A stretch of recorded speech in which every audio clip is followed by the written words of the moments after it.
They laughed at the F6F Hellcat until it crushed Japan's Zeros without any mercy. September 1, 1943, Rabaul Airfield, New Britain. Lieutenant Commander Saburo Sakai's hand paused over the intelligence report, his one good eye, the other lost to American gunners a year earlier, scanning words that made him laugh out loud in the humid operations tent. The Americans have produced a new fighter, heavy as a bomber, wide as a transport. They call it the Hellcat. Our intelligence suggests it weighs twice our Zero, another American failure of design. Through the tent flaps, he could see his squadron's A6M Zeros lined up on the pierced steel planking. They were sleek, nimble, and deadly. For 2 years, these aircraft had dominated Pacific skies. British Hurricanes, American P-40s, Dutch Brewster Buffaloes, all had fallen before the Zero's guns. The Americans' latest attempt, this bloated Hellcat, would be no different. What Sakai didn't know, what none of the Japanese naval aviators gathering for their morning briefing knew, was that in exactly 30 days, this failure would begin the systematic annihilation of Japanese naval aviation. The F6F Hellcat would achieve a kill ratio of 19-1, destroying 5,223 enemy aircraft while losing only 270 in aerial combat. It would transform carrier warfare, break the back of Japanese air power, and prove that the Zero's reign of terror had been built on a foundation of fatal assumptions. The mathematics of aerial supremacy were about to be rewritten by an aircraft that looked wrong, flew heavy, and seemed to violate every principle the Japanese had perfected. Yet within 6 months, the very pilots now laughing at the intelligence reports would be writing final letters home, knowing that encountering Hellcats meant a statistical certainty of death. The Japanese Navy's confidence in September 1943 wasn't arrogance, it was mathematics.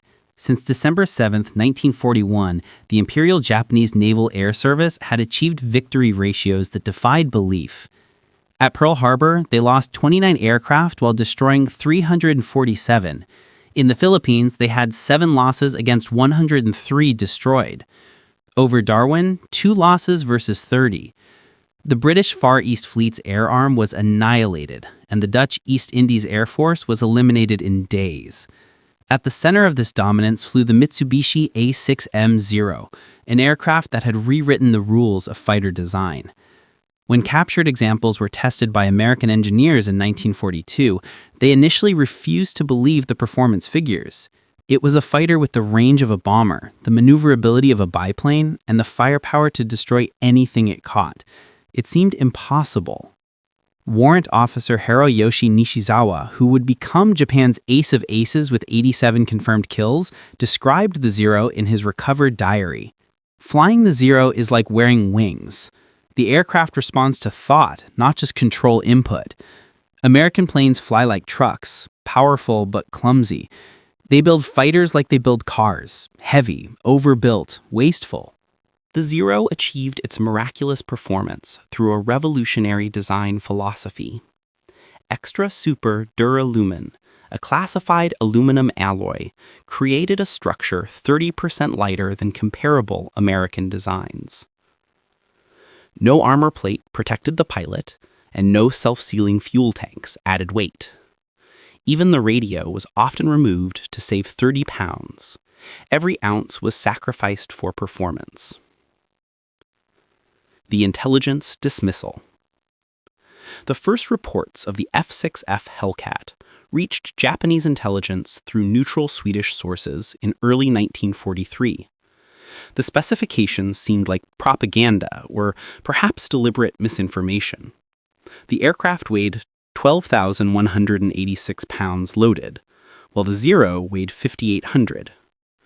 Its wing area spanned 334 square feet, with a draggy radial engine.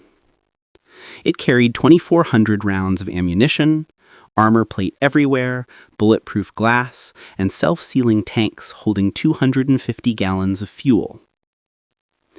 Captain Minoru Genda, the tactical genius who had planned Pearl Harbor, reviewed the specifications at Combined Fleet Headquarters. His analysis, preserved in the Japanese Defense Archives, was dismissive. The Americans have learned nothing. This Hellcat represents the continuation of their failed philosophy, attempting to overcome pilot skill with the weight of machinery. A Zero will fly circles around it. The mathematics seem to support his assessment.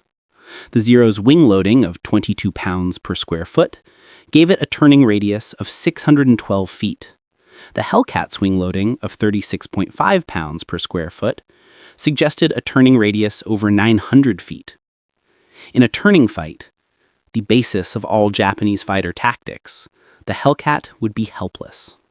The first glimpse, September 30, 1943, Marcus Island. Petty Officer First Class Yoshio Fukui was flying escort for a reconnaissance mission when he spotted them, 6 dark blue shapes climbing from the southeast. His first thought, as recorded in his after-action report, was B-25 bombers on a strange heading. Then they turned and he saw the distinctive silhouette. Single engine, massive fuselage, wings that seemed too short for the body. First encounter with F6F type fighter, he would write. Initial impression, Americans have mounted fighter guns on a torpedo bomber. Engaged with standard tactics. Standard tactics meant using the Zero's superior turn rate to get on the enemy's tail. Fukui rolled into a diving turn, expecting the heavy American fighter to continue straight, allowing him to curve onto its 6 o'clock position. Instead, something unprecedented happened. The Hellcat didn't run. It didn't try to turn with him. It went vertical. The Pratt & Whitney R2800 double wasp engine, producing 2,000 horsepower, 700 more than the Zero's Nakajima Sakae's 1,130 horsepower, drove the Hellcat upward at 3,500 feet per minute. Fukui, attempting to follow, watched his airspeed decay as the Zero struggled against gravity. At 15,000 feet, the Hellcat performed a maneuver that shouldn't have been possible for its weight, a hammerhead turn that dropped it directly onto Fukui's tail. The American opened fire at 400 meters, Fukui reported. 6 machine guns, not the 4 we expected. The volume of fire was unprecedented. My aircraft took 17 hits in 3 seconds. Only by dropping into a spin did I escape. Fukui survived, barely making it back to Marcus Island with his Zero riddled with holes. His wingman, Petty Officer Second Class Masao, didn't return. Neither did the reconnaissance plane they were escorting. First blood to the Hellcat. The weight paradox. On October 5, 1943, Task Force 14 struck Wait Island. Lieutenant Yoshio Shiga led 12 Zeros from the 252nd Air Group to intercept what appeared to be another nuisance raid. American carriers had been launching these hit-and-run attacks for months, usually fleeing before Japanese fighters could fully engage. This time would be different. We climbed to 20,000 feet, Shiga recorded in his diary. Below us, 12 F6F fighters in 3 divisions. We held every advantage. Altitude, position, surprise. Victory was certain. The engagement that followed shattered Japanese tactical doctrine. As the Zeros dove on the Hellcats, the American fighters didn't scatter or attempt to turn. They maintained formation, accelerating in a gentle dive that kept their energy high. When the Zeros opened fire at maximum range, hoping for lucky hits, the Hellcats simply absorbed the punishment. The Hellcat's armor included 212 pounds of plate protecting the pilot, 110 pounds around the oil system, and self-sealing tanks that could take dozens of hits. As the Zeros exhausted their ammunition in diving passes, the Hellcats executed their counterattack. Instead of turning to dogfight, they used their weight as a weapon. Climbing at full power, they reached an altitude where the Zero's engine struggled for oxygen. At 25,000 feet, the Hellcat was still producing 1,650 horsepower. The Zero was down to 900. They came down on us like hawks on sparrows, Shiga wrote. Their weight gave them a speed we couldn't match. They would dive, fire those 6 terrible guns, then climb away before we could react. 8 Zeros were shot down. No Hellcats were lost. The Mariana's turkey shoot prophecy. On November 11, 1943, at Rabaul, the assembled pilots of the 204th Air Group listened as Lieutenant Commander Tao Tanimizu briefed them on American tactics. Tanimizu, with 32 victories, was one of the few pilots who had survived multiple encounters with Hellcats. "Forget everything you know about air combat," he told them. "The Americans have changed the rules. They no longer fight our fight. They fight like executioners, not warriors." Tanimizu explained what Japanese pilots were slowly, fatally learning. The Hellcat wasn't designed to outturn the Zero. It was designed to never need to. Using a combat doctrine called energy fighting, Hellcat pilots maintained speed and altitude, converting potential energy to kinetic energy in slashing attacks that gave Zero pilots no chance to use their superior maneuverability. "They work in pairs," Tanimizu continued, "one high, one low. While you engage one, the other is already diving on you. Their radios, which we laughed at for adding weight, let them coordinate perfectly. We fly as individual samurai. They fight as a machine." The technology gulf. By December 1943 at Truk Lagoon, Commander Mitsuo Fuchida, who had led the Pearl Harbor attack, now served as Air Operations Officer for the combined fleet. His inspection of damaged Zeros returning from encounters with Hellcats revealed the growing technology gap. The disparity in firepower was mathematical. The Hellcat's 6 Browning M2 machine guns fired 750 rounds per minute each, for a total of 4,500 rounds per minute. Each .5 caliber bullet weighed 46 grams and traveled at 2,900 feet per second, delivering 3,500 foot-pounds of energy.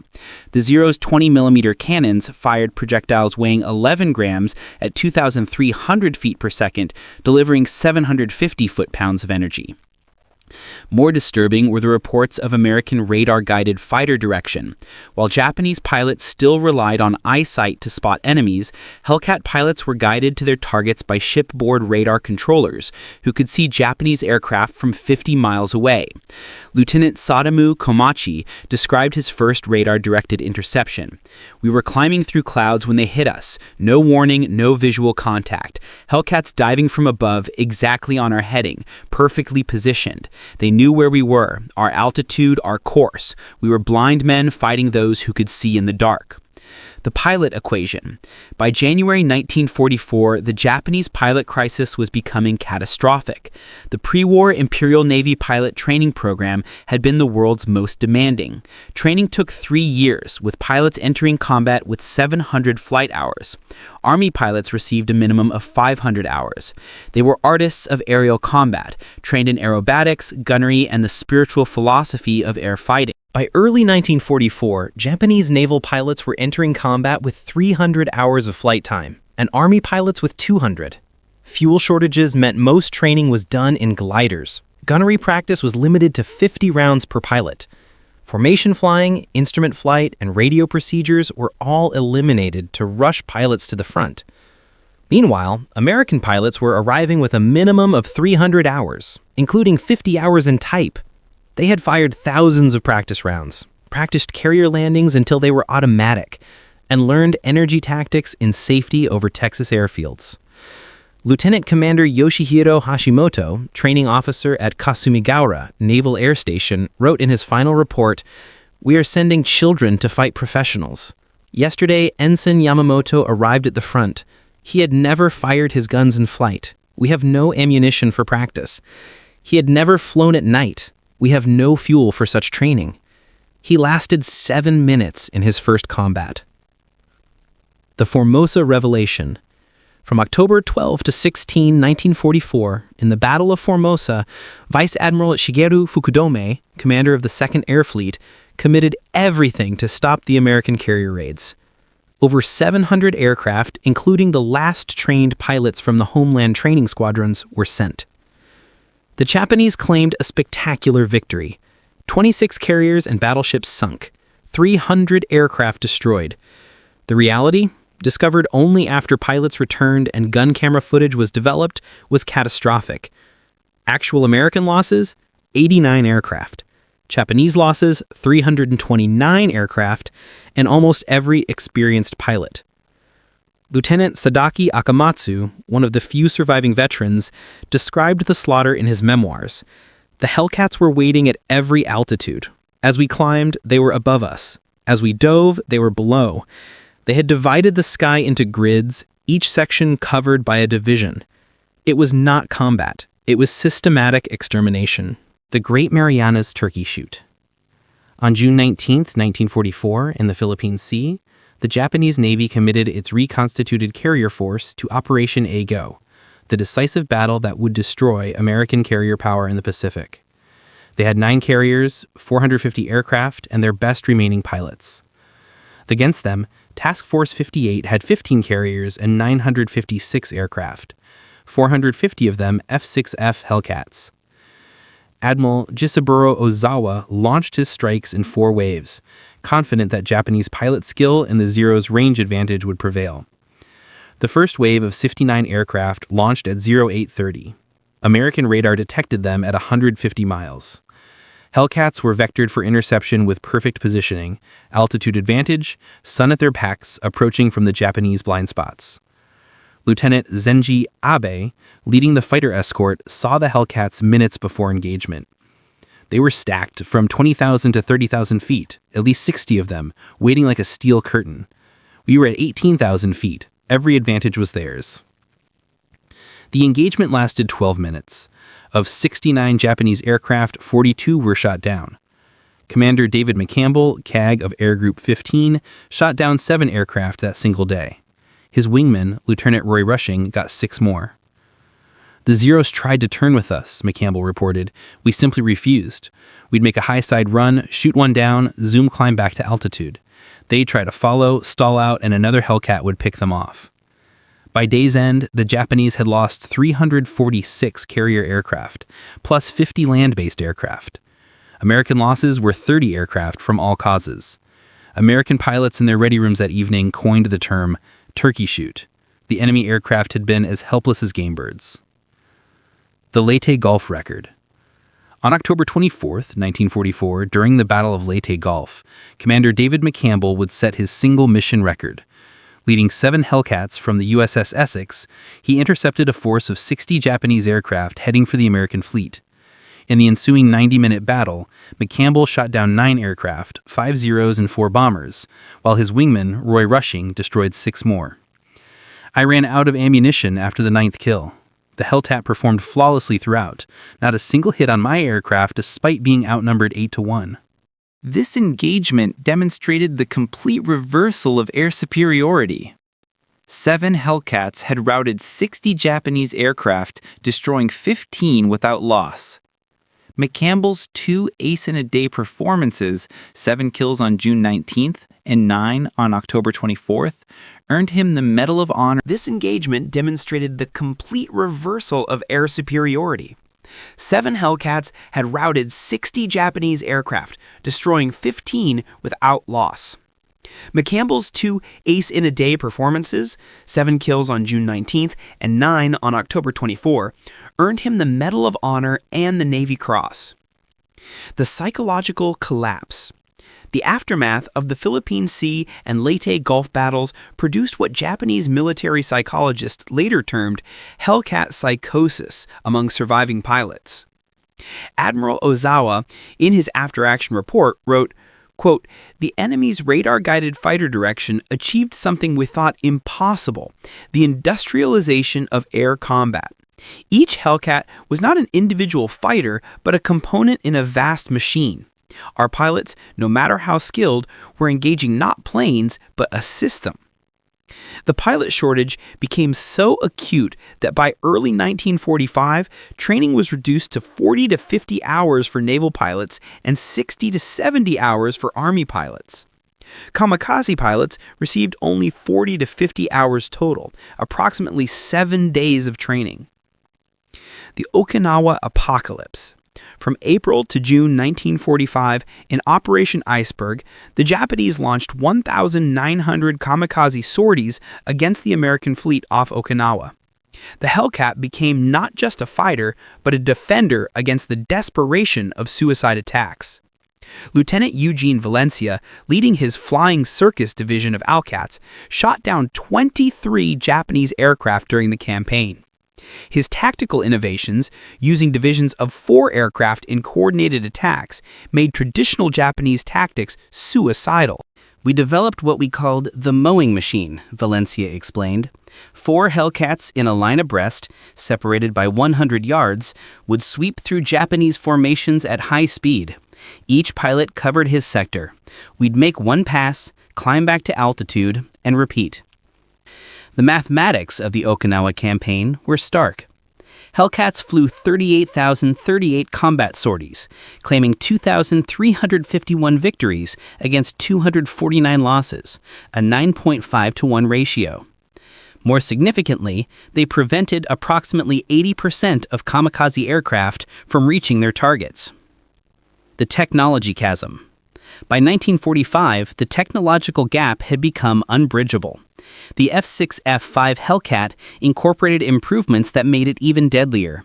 Water injection boosting power to 2,200 horsepower, zero-length rocket launchers, improved armor, and the K-14 computing gun sight that calculated deflection automatically. Lieutenant Commander Saburo Sakai, Japan's legendary ace with 28 official victories, the modern historians estimate closer to 15, encountered Hellcats for the first time in June 1944. Despite his skill and experience, he was nearly killed in his first engagement. I performed my best aerobatics, loops, rolls, split S's, every maneuver I had perfected over 200 combats. The Hellcat followed easily, almost casually. I survived only because the American pilot made an error. He forgot to release his drop tank before combat. The human cost accounting. By war's end, the F6F Hellcat had destroyed 5,223 enemy aircraft in aerial combat, lost 270 aircraft to enemy fighters, and achieved a 19.3-to-1 kill ratio. It produced 305 U.S. Navy aces and accounted for 75% of all Navy air-to-air victories. The human cost for Japan was catastrophic. Of the 18,000 naval aviators who had started the war, fewer than 100 combat-experienced pilots remained by August 1945. The kamikaze equation. The transformation of Japanese naval aviation from an elite force to kamikaze operations represented the ultimate admission of the Hellcat's superiority.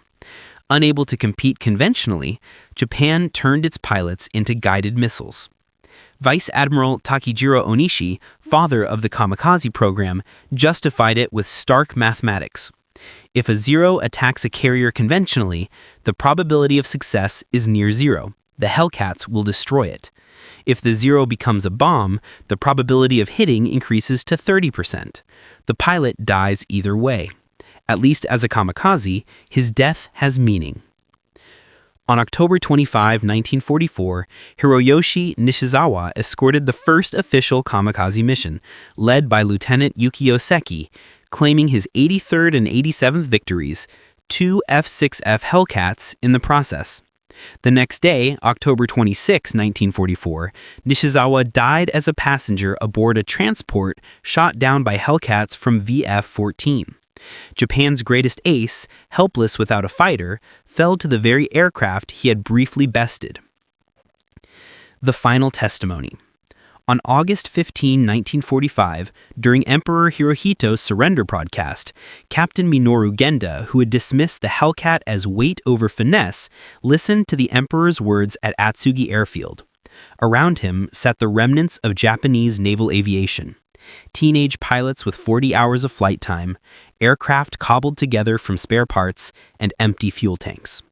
That same day, Ensign Clarence Moore of VF-31, flying from the USS Belleau Wood, shot down a Yokosuka D-4Y Judy dive bomber after 2 p.m., the last aerial victory of World War II.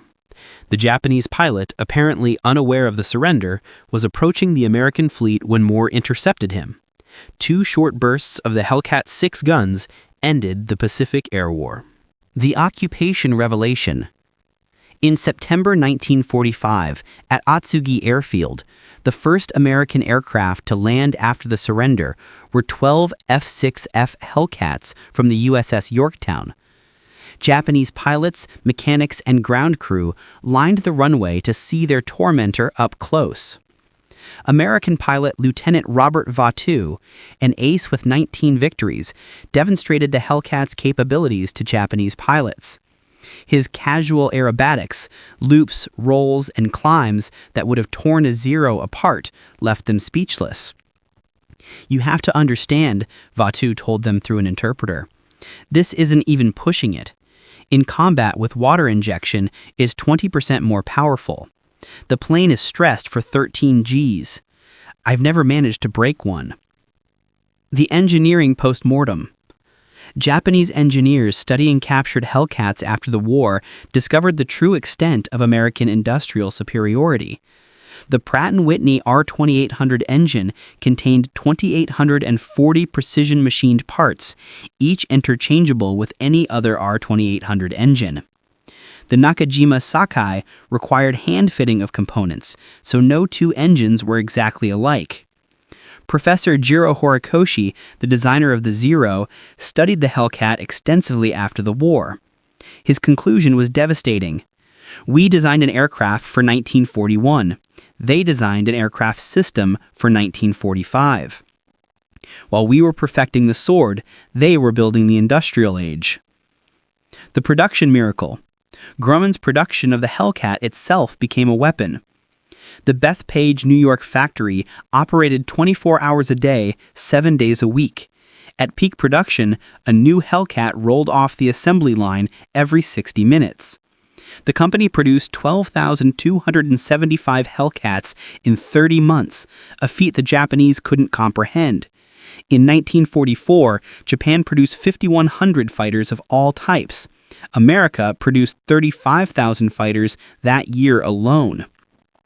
The production system included innovations that seemed impossible to Japanese observers. Workers using color-coded instructions to assemble complex components, shifts operating around the clock, and quality maintaining despite the speed. The strategic revolution. The Hellcat didn't just win battles, it revolutionized naval warfare. Pre-war doctrine assumed carriers were vulnerable platforms that needed to strike first to survive. The Hellcat inverted this. Carriers became fortresses that could absorb and repel any air attack. Admiral Mark Michener, commander of Task Force 58, understood this transformation. "With the Hellcat, we don't need to find them first. Let them come. The F6F will destroy them at our convenience." This confidence allowed unprecedented offensive operations. American carriers could park off enemy coastlines for weeks, their Hellcat umbrellas making them essentially invulnerable to air attack. The cultural collision. Beyond technology, the Hellcat represented a cultural philosophy that invalidated Japanese military doctrine. The samurai tradition emphasized individual excellence, spiritual strength, and acceptance of death.